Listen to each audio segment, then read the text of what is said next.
केंद्र सरकार ने आज देश हित में पॉपुलर फ्रंट ऑफ इंडिया यानी पीएफआई पर प्रतिबंध लगाने का फैसला किया। पीएफआई एक इस्लामिक कट्टरपंथी संगठन है जिस पर दंगे फैलाने से लेकर देश विरोधी साजिश रचने का आरोप है। पीएफआई पर बैन हमारे लिए सबसे बड़ी खबर इसलिए भी है क्योंकि जी न्यूज लंबे समय से पीएफआई के खिलाफ मुहिम चला रहा था। हमने समय समय पर पीएफआई की भारत विरोधी साजिशों का पर्दाफाश किया और आज इस मुहिम को एक मुकाम मिला है।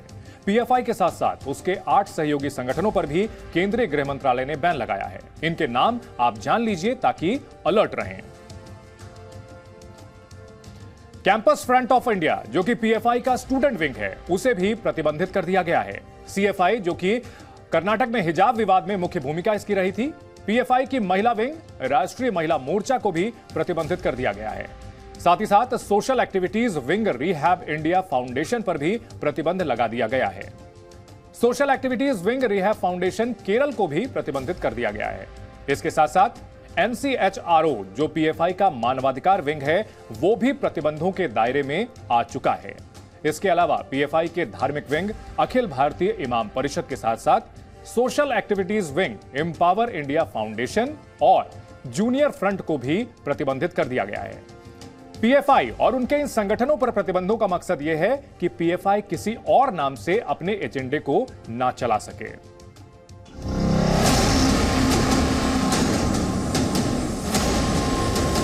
सीधे हिंसा में भी इनका हाथ है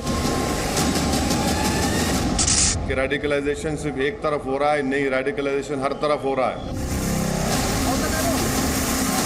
साक्ष्य मिले होंगे जिनसे उनकी संलिप्तता प्रदर्शित होती। कोई भी नौजवान मुसलमान अपनी बात को रखेगा तो आप एक पैम्फलेट निकाल देंगे पीएफआई का।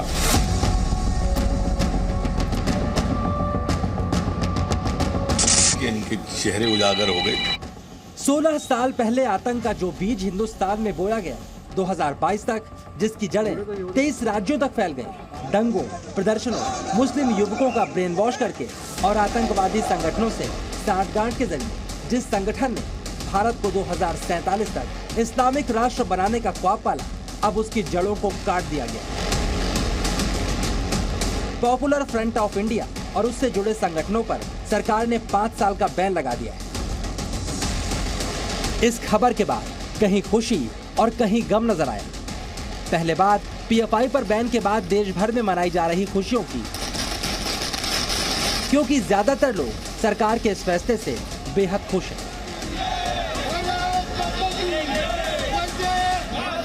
बैन उस संगठन पर लगा जिसके खिलाफ देश विरोधी गतिविधियों के पुख्ता सबूत मौजूद हैं, इसलिए जश्न मनाने वालों में धर्म और संप्रदाय का भी कोई बैरियर नजर नहीं आया। एक तरफ जश्न जारी है, दूसरी तरफ पीएफआई से जुड़ी निशानियां भी हटाई जा रही हैं। अब पीएफआई के जिन अड्डों पर देश विरोधी साजिशें रची जा रही थी, वहां पर अब सुरक्षा बलों का पहरा है। इस वक्त मैं बेंगलुरु में पीएफआई के हेडक्वार्टर्स के सामने मौजूद हूं, जहां पर 22 सितंबर को हुई कार्रवाई के बाद इस बिल्डिंग को पूरी तरह से सील कर दिया गया था और यहां पर सुरक्षा बल तैनात कर दिए गए थे। पर आज पीएफआई पर बैन की कार्रवाई के बाद सुरक्षा में काफी इजाफा किया गया है, सुरक्षा काफी बढ़ा दी गई है। चलिए अब हम आपको बताते हैं किस तरह पीएफआई पर बैन की पूरी पटकथा तैयार हुई। सबसे पहले देश भर में पीएफआई के अड्डों पर छापेमारी हुई। देश विरोधी गतिविधियों में लिप्त पीएफआई के कार्यकर्ताओं की गिरफ्तारी की गई। इनसे पूछताछ में कई बड़े खुलासे हुए। जांच एजेंसियों को सबूतों की लंबी फेहरिस्त भी मिली। इसके बाद सरकार ने पीएफआई को 5 साल के लिए बैन कर दिया। इस तरह से छापेमारी की गई जिसमें बहुत सारे ऐसी चीजें निश्चित रूप से मिली होंगी, ऐसे साक्ष्य मिले होंगे जिनसे उनकी संलिप्तता प्रदर्शित होती है और कई प्रदेशों के द्वारा भी ये बातें कही जा रही थी। प्रदेश की पुलिस और एनआईए हमारी सक्षम एजेंसी है, उनने मिलकर के ये कार्रवाई की है। चलिए अब आपको बताते हैं सरकार ने जांच एजेंसियों को मिले सबूतों के आधार पर पीएफआई को बैन करने के कौन कौन से मुख्य कारण बताए हैं। सरकार ने सबूतों के आधार पर बताया कि सिमी से लेकर आईएसआईएस तक कई प्रतिबंधित संगठनों और आतंकवादी संगठनों से पीएफआई के सीधे संबंध थे। इस बात के भी पुख्ता सबूत मिले हैं कि पीएफआई ने देश में असुरक्षा की भावना को बढ़ाकर कट्टरपंथ को उकसाने की कोशिश की। पीएफआई विदेशों से मिल रही फंडिंग और वैचारिक समर्थन की वजह से भारत के आंतरिक सुरक्षा के लिए बड़ा खतरा बन चुका था। इस बात के भी सबूत हैं कि पीएफआई हिंसा की कई घटनाओं में शामिल रहा और उसने सार्वजनिक संपत्तियों को नुकसान भी पहुंचाया। पीएफआई काडर ने दूसरे धर्म के लोगों की हत्या करके देश में आतंक पैदा करने की कोशिश की। पीएफआई का काडर आतंकी संगठन आईएसआईएस में शामिल होकर सीरिया, इराक और अफगानिस्तान में भी एक्टिव रहा। पीएफआई के पदाधिकारियों और काडर ने हवाला और दान के माध्यम से धन इकट्ठा करके भारत में आतंक फैलाने में इसका इस्तेमाल किया। यही वजह है उत्तर प्रदेश, कर्नाटक और गुजरात जैसे राज्यों ने पीएफआई को प्रतिबंधित करने की अनुशंसा भी की थी। विशेष रूप से जो माइनॉरिटीज है उसमें घुसकर वहाँ पर अनरेस्ट निर्माण करना, वहाँ पर इंडोक्ट्रिनेशन करना, लोगों का इंडोक्ट्रिनेशन करके लोगों के माइंड्स को पोल्यूट करना, इस प्रकार के काम ये करते हैं। सीधे हिंसा में भी इनका हाथ है। चलिए अब आप ये भी समझिए, अगर पीएफआई पर बैन नहीं लगाया जाता तो देश में किस तरह की घटनाओं के बढ़ने का खतरा था। बैन लगाते वक्त सरकार ने साफ किया कि अगर पीएफआई पर बैन नहीं लगता तो ये संगठन अपनी विध्वंसात्मक गतिविधियों से राष्ट्र का संवैधानिक ढांचा कमजोर करता, कट्टरपंथ को हवा देकर वर्ग विशेष को देश के खिलाफ भड़काने की कोशिश भी जारी रहती। पीएफआई आतंक आधारित तंत्र को लागू करके देश को कमजोर करने की कोशिश करता। अगर पीएफआई पर बैन नहीं लगता तो देश की अखंडता और सुरक्षा के लिए खतरनाक गतिविधियां और ज्यादा तेज होती। ऐसी कई वजहें हैं जिनके कारण कई राज्य पीएफआई पर बैन के फैसले का स्वागत कर रहे हैं और आने वाले दिनों में सख्ती बढ़ाने का ऐलान कर चुके हैं। पीएफआई के कई सदस्य आतंकी गतिविधियों में शामिल पाए गए थे। कुछ के आईएसआईएस और इंटरनेशनल जिहादी गुटों से संपर्क थे। कई ऐसे भी थे जो पीएफआई के सदस्य थे और बाद में जाकर के वो आईएसआईएस के आतंकी बन गए। माननीय गृह मंत्री अमित शाह जी ने जो सर्जिकल स्ट्राइक की थी मध्य प्रदेश के अंदर, उसका परिणाम है कि इनके चेहरे उजागर हो गए। इनके किस तरह से उनसे संबंध थे, आईएसआई से संबंध जो उजागर हुए, इनने किस तरह से देश के अंदर अपने नेटवर्क को अशांति फैलाने के लिए डेवलप किया, ये सब उजागर हो गया है। पीएफआई पर बैन लगने के बाद इस संस्था से जुड़े कार्यालयों पर एक्शन भी और तेज होगा। सरकार ने किस तरह से पीएफआई की टेरर फाइल्स तैयार की, हमारी इस रिपोर्ट में आपने देखा होगा। कल देश हित में हमने आपको दिखाया था कि कैसे पीएफआई आतंकी संगठन आईसिस से भी ज्यादा खतरनाक है। पीएफआई के आतंक चरित्र को समझने के लिए आपको सिर्फ 5 तथ्य देखने होंगे। पहला तथ्य यह है कि पीएफआई के कई सदस्य आतंकी वारदातों में शामिल पाए गए हैं। दूसरी बात, सांप्रदायिक तनाव फैलाने के लिए पीएफआई के सदस्यों ने कई हत्याओं को अंजाम दिया है। तीसरा तथ्य, आईसिस से भी पीएफआई के कनेक्शन के सबूत मिले हैं। कई पीएफआई सदस्य आगे चलकर आईसिस में शामिल हुए। जमाते इस्लामी बांग्लादेश, जो कि बांग्लादेश में ही प्रतिबंधित है, उससे भी पीएफआई के संबंध हैं। और साथ ही साथ भारत में प्रतिबंधित आतंकी संगठन सिमी से भी पीएफआई के कनेक्शन के सबूत मिले हैं।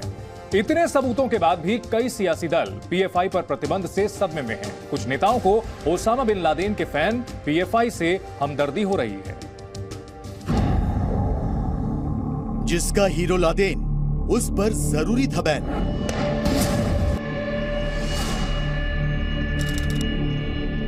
नौ 11 आतंकी हमले के मास्टरमाइंड ओसामा बिन लादेन को जिस संगठन ने अपनी मैगजीन के कवर पेज पर हीरो बनाकर पेश किया, उस पर केंद्र सरकार का प्रतिबंध लगाना कुछ राजनीतिक दलों को हजम नहीं हो रहा है। साल 2010 में पीएफआई ने तेजस नाम की मैगजीन में कवर पेज पर लादेन की तस्वीर लगाई थी और लिखा था, जो लोग अल्लाह के दिखाए रास्ते पर चलते हुए मारे गए हैं, वो ये नहीं सोचते कि वो मर चुके हैं, वो अभी भी अल्लाह के पास हैं और जिंदा हैं। वो ऊपर अल्लाह का इलाज कर रहे हैं। यानी पीएफआई लादेन का सुपर फैन है। और अब जब उसे उसके पापों की सजा प्रतिबंध के रूप में मिली है, तो कुछ नेता बेचैन हो गए।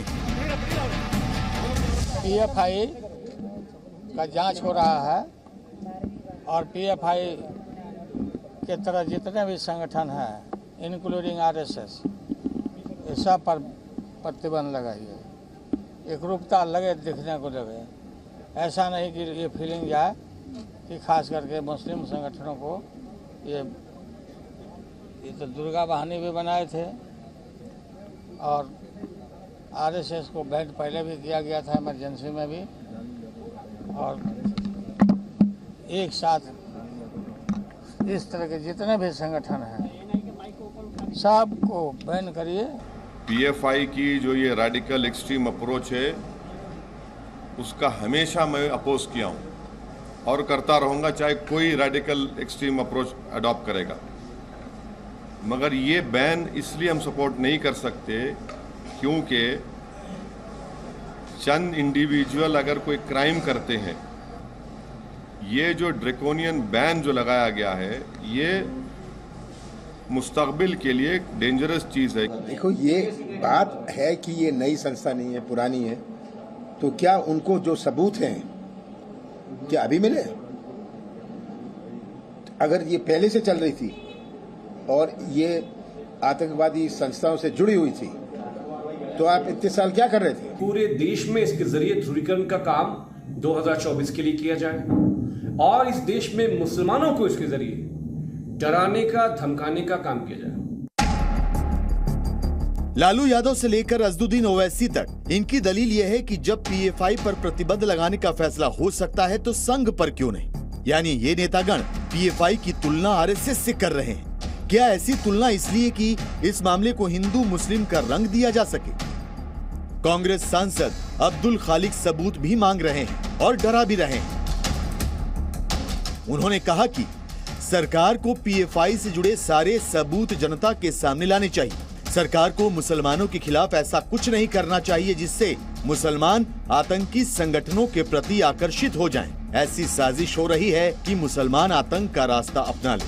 जो लोग मजहब को सुरक्षा कवच बना करके मुल्क के खिलाफ षड्यंत्र और साजिशों का ताना बाना बिन रहे थे, वो कई वर्षों से इस देश के खिलाफ, भारत के लोगों के खिलाफ, भारत की शांति और सौहार्द के खिलाफ, भारत की सुरक्षा के खिलाफ शैतानी षड्यंत्रों के साथ, मानसिकता के साथ काम कर रहे थे। लेकिन अफसोस की बात है कि कुछ सियासी पार्टियां, कुछ सरकारों से जुड़े हुए लोग ऐसे लोगों को प्रश्रय भी दे रहे थे, प्रोटेक्शन भी दे रहे थे। कांग्रेसी आतंकवादी संगठनों का समर्थन करके उनका मनोबल बढ़ाते हैं। ये बहुत दुर्भाग्यपूर्ण है, इसकी मैं भर्त्सना करती हूँ।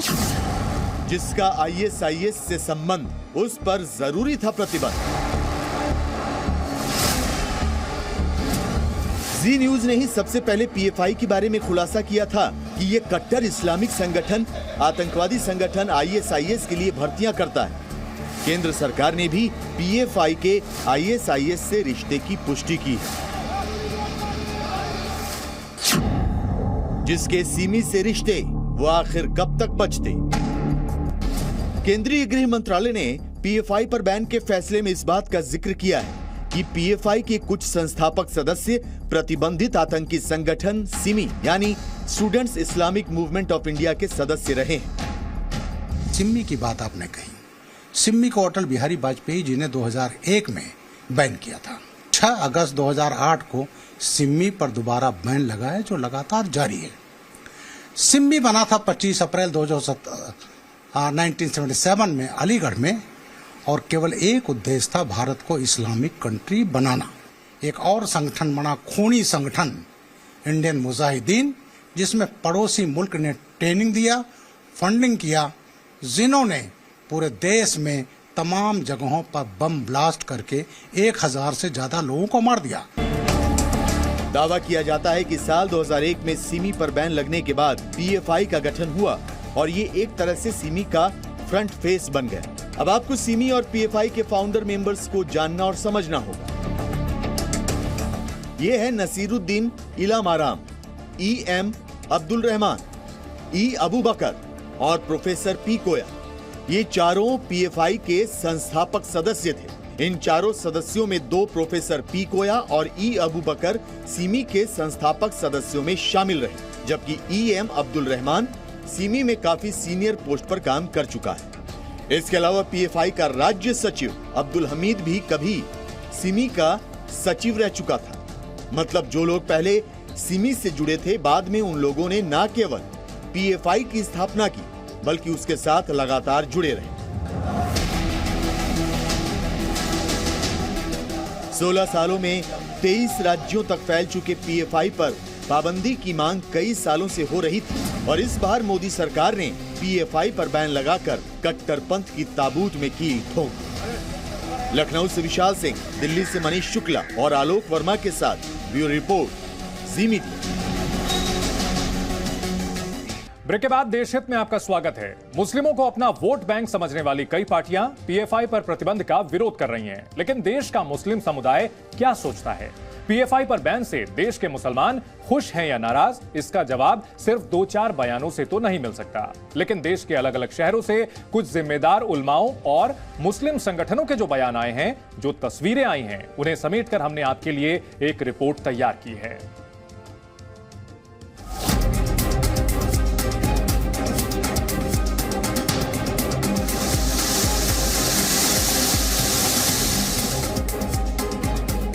जो सियासी दल पीएफआई पर पाबंदी के नाम पर मुस्लिमों को भड़काने की कोशिश में हैं, उनके लिए उत्तर प्रदेश के कानपुर से जवाब आया है। इस वीडियो में मुस्लिम समुदाय के लोग आतिशबाजी कर रहे हैं, एक दूसरे को मिठाई खिला रहे हैं। ये लोग पीएफआई पर बैन से खुश हैं।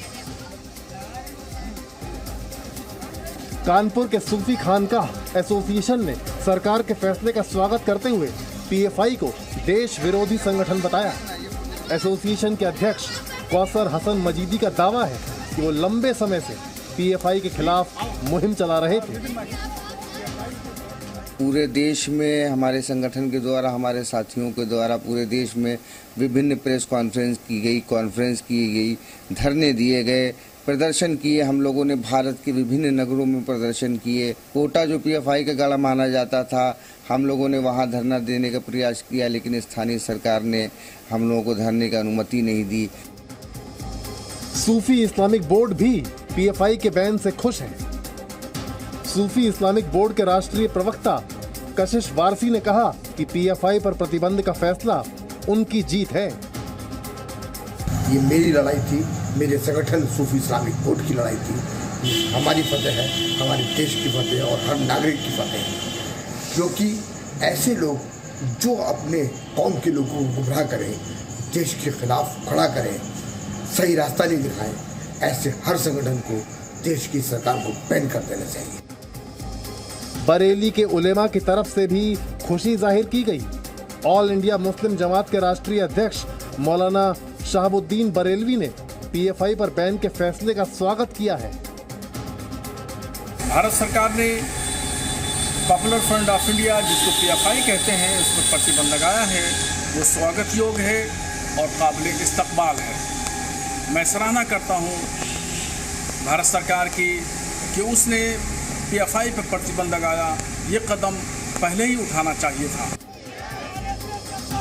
कुछ नेताओं के बयानों को आधार मानकर आप ये नहीं तय कर सकते कि सरकार का फैसला मुस्लिम विरोधी है। इसलिए हमने देश हित में तय किया कि आपको मुस्लिम समुदाय का प्रतिनिधित्व करने वाले उलेमाओं के मन की बात सुनाएं। और इन लोगों की बातों से लगता है कि देश का मुस्लिम समुदाय पीएफआई पर पाबंदी के पक्ष में था और अब पीएफआई पर बैन लगने से वो खुश है। भारत माता की जय। लखनऊ से विशाल सिंह के साथ ब्यूरो रिपोर्ट, जी मीडिया। दुनिया के सबसे खतरनाक आतंकी संगठनों से करीबी रिश्ते रखने वाले पीएफआई ने देश में खूनी खेल भी खेला है। पीएफआई के निशाने पर दक्षिण भारत में आरएसएस और दूसरे संगठनों के कार्यकर्ता भी रहे हैं। आज पीएफआई पर बैन के बाद जिन लोगों की जान पीएफआई ने और उनके काडर्स ने ली, उनके परिजनों ने भी इस फैसले का स्वागत किया है।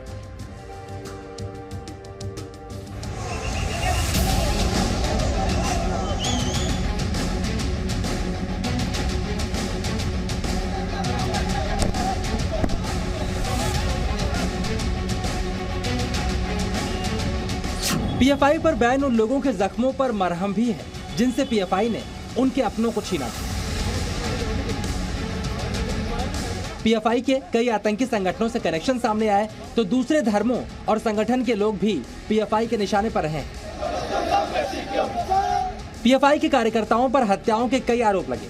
2012 में केरल सरकार ने भी हाईकोर्ट को बताया था कि हत्या के 27 मामलों में पीएफआई का सीधा कनेक्शन है। इनमें से ज्यादातर मामले आरएसएस के कार्यकर्ताओं की हत्या से जुड़े थे।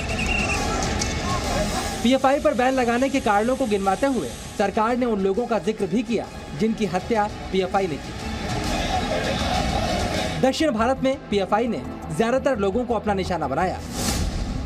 2022 में कर्नाटक के प्रवीण नेतारू की हत्या हुई। 2021 में केरल में संजीत और नंदू की हत्या का आरोप भी पीएफआई पर लगा। 2019 में तमिलनाडु में वी रामलिंगम की हत्या का आरोप भी पीएफआई पर लगा। वहीं 2018 में केरल में अभिमन्यु की हत्या का आरोप भी पीएफआई पर लगा। 2017 में ही केरल में बिबिन की हत्या और कर्नाटक में शरद की हत्या का आरोप भी पीएफआई पर आया। 2016 में कर्नाटक में आरएसएस कार्यकर्ता आर रुद्रेश की हत्या हुई। वहीं इसी साल प्रवीण पुजारी को भी मौत के घाट उतार दिया गया। 2016 में ही तमिलनाडु में शशि कुमार की हत्या हुई और आरोप पीएफआई पर लगा।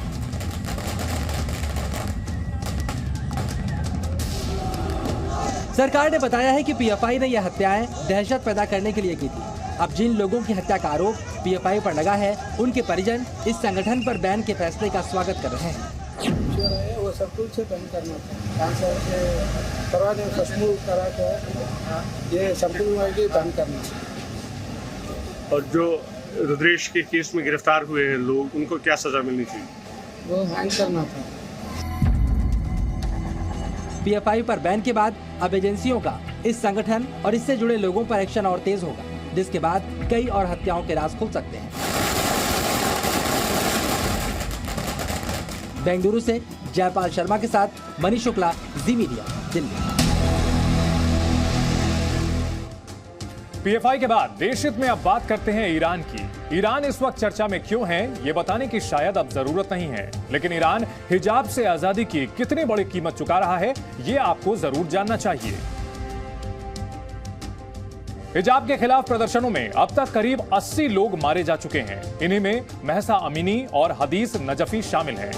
पुलिस की कार्रवाई में अब तक 900 से ज्यादा लोग घायल हुए हैं। इसके अलावा हिजाब के खिलाफ विरोध को कुचलने की कोशिश में ईरान की पुलिस लगभग 1000 प्रदर्शनकारियों को गिरफ्तार कर चुकी है और कुर्दिस्तान से शुरू हुआ ये विरोध अब ईरान के 80 शहरों में दिखाई दे रहा है।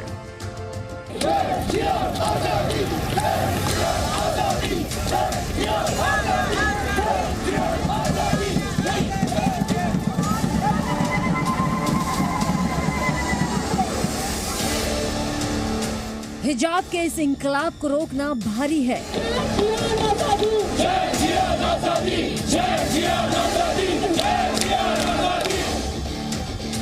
क्या ईरान में अब तख्ता पलट की बारी है?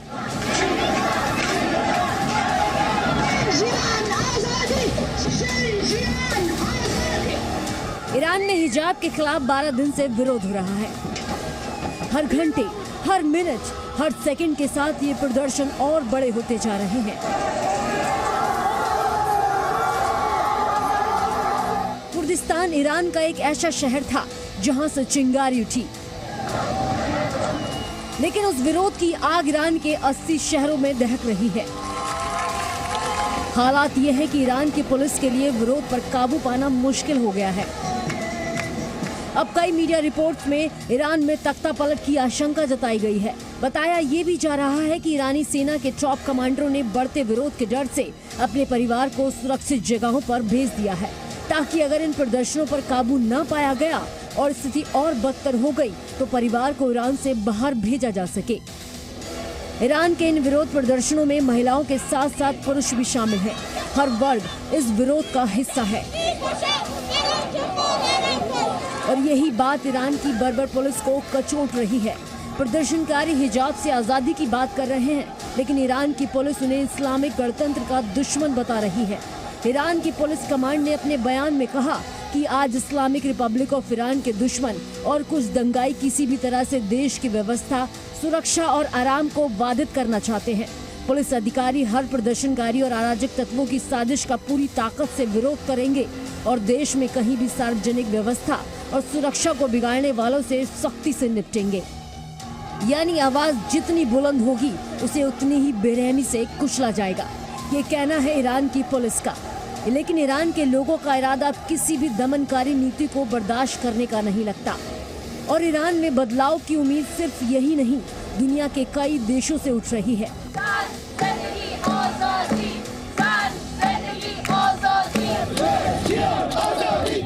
ये ग्रीस पेरिस की तस्वीरें हैं। यहाँ एथेंस में ईरान की कट्टरपंथी सरकार और इस्लामिक शासन का विरोध हो रहा है। इन कदमों के नीचे ईरान के सबसे बड़े इस्लामिक नेता अयातुल्लाह खमेनाई की तस्वीर को कुचला जा रहा है। हिजाब के विरोध का असर ये है कि ईरान में अब लोग ना तो इस्लामिक शासन चाहते हैं और ना ही कोई कट्टर कानून। अयातुल्लाह खमेनेई के साथ साथ ईरान का झंडा भी चलाया जा रहा है। ईरान के लोग अब किसी समझौते के लिए तैयार नहीं हैं।